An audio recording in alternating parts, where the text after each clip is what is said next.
So please introduce yourself and tell us what you're doing here at WEF. Sure. Thank you, Katharina. My name is Gopi Kallayil, and I come every year to the Davos week because it's a great opportunity to listen to a lot of people talking about a variety of different topics that I may not spend time thinking about all the time. I think of it as like my think week. Professionally, there are two affiliations I can talk about. I work for Google as the Chief Business Strategist for AI, and I'm also on the board of directors of the Grameen Foundation, which was inspired by Mohammad Yunus's work, and we focus on elevating or lifting women out of poverty situations in the developing world. Thank you very much. In terms of your profession in the AI world, there's many panels, many topics involving AI here at WEF this year, of course. So if you would estimate the importance or the promise of AI when it comes to solving the climate crisis specifically, what is your take on this? So the thing that excites me most is that there are lots of fundamental problems in the human condition that we've been trying to solve.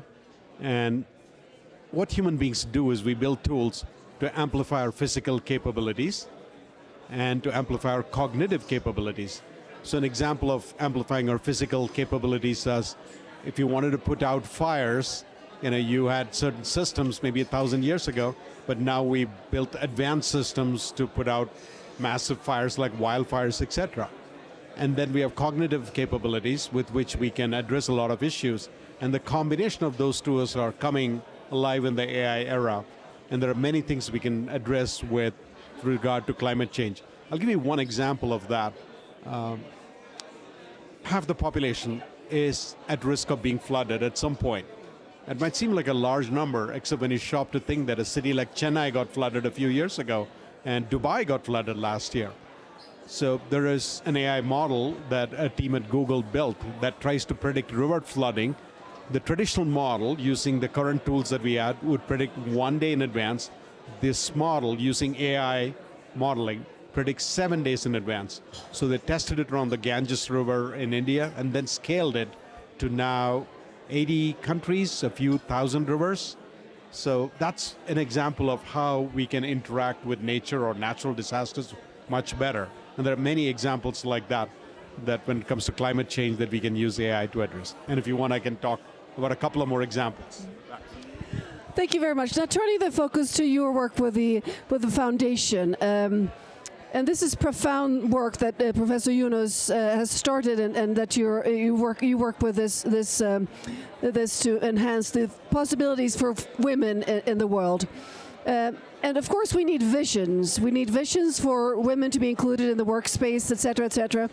But also connecting the dots with the AI. How do we use AI? Can we use AI to enhance and build visions for a better future, for equality, for just transition, and of course also related to climate? How do we connect the visions and use AI to strengthen the possibilities for a future that is bright? That's kind of an abstract question, Catherine. I think the vision essentially has to come from human beings, because we human beings have the ultimate level of creativity, imagining a future and having a vision. But AI can augment it, and AI can solve problems and recognize patterns. So, for example, let's say in working with women in the developing world, we can use AI to look at the data to identify certain patterns around education or primary health, or providing them basic means of livelihood, financial inclusion. There are so many things like that AI can be used to solve for that. But I think the vision ultimately has to come from a human brain and imagination, and that I am not yet ready to delegate to an artificial intelligence system. My personal opinion.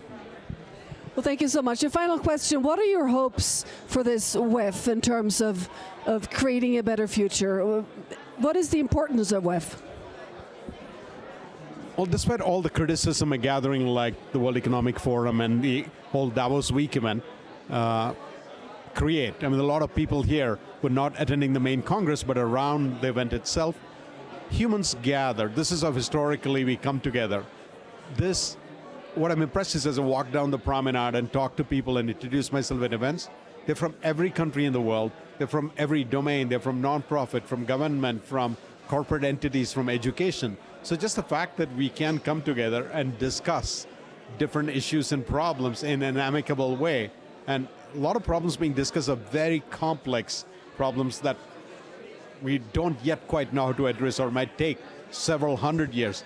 But the fact that we are willing to get together, come together and discuss climate change and gender equality and bold but responsible uses of AI, ethical use of resources, global trade, I think that itself is a great starting point. So my hope is that by doing this regularly, that humans as a whole will work together and solve many of these problems, as we've done throughout civilization. Because I haven't lost faith in one thing, and that is, throughout our existence, human beings are the one species that have learned how to build tools, much more than any other species. Some other species build very primitive tools, like an otter may build a dam, but humans build advanced tools.